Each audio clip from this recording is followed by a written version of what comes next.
Okay, kita teruskan perjalanan. Kita dah buat line function. Berikutnya kita nak buat cylinder punya function lah. Cylinder punya function. Dalam cylinder punya function ni ada dua data yang perlu dimasukkan oleh user lah. User perlu masukkan dua data ke dalam kita punya sistem untuk kita dapatkan, untuk kita kira nanti dia punya volume dengan dia punya surface area. Jadinya user perlu masukkan height dan radius. Jadinya selepas definition ataupun line punya function, kita buat cylinder punya function. Kita panggil dia, kita namakan dia cylinder. Okay.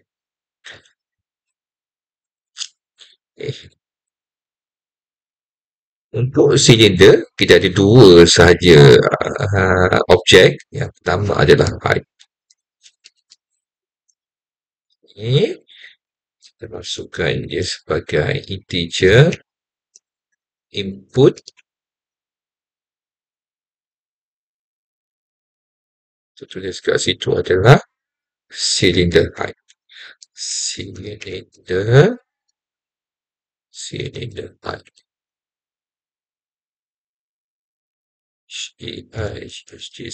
height.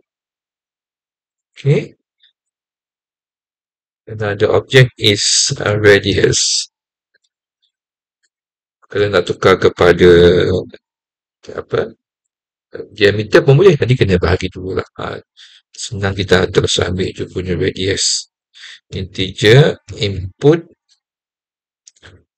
Kita terus tanya je lah. Cylinder radius. Okay. Ini adalah dua data yang diperlukan untuk kita buat calculation. Kita nak test dia boleh masuk ke tak untuk cylinder tersebut. Print height line.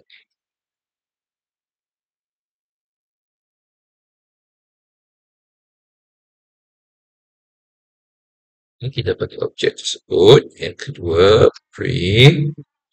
Kita nak tengok dia punya radius. Dan kita panggil objek tersebut lah. Radius. Okay, ni dah siap kita nak testing lah. Sebab dia ada dua saja, macam atas ada 4. Lepas tu kita masukkan dalam tuple. Yang ni just kita nak data saja. Kita boleh test. Okay, kali ni saya nak pilih nombor 2. Oh, sebelum tu terlupa pula. Kita belum panggil dia dekat sini. Dekat sini kita panggil lah. Nama dia cylinder parenthesis. Okay, kita akan ambil kat sini. Kita dekat kena, dia tak masuk lah. Cylinder parenthesis. Dan kita akan balik. Saya pilih nombor 2. Okay, cylinder height. Height tinggi katalah 3 lah. 5 lah. Dia punya radius 0.2. Contoh lah. Oops, dia kata apa kat situ? Invalid job cylinder. Value error. Input cylinder radius. Integer.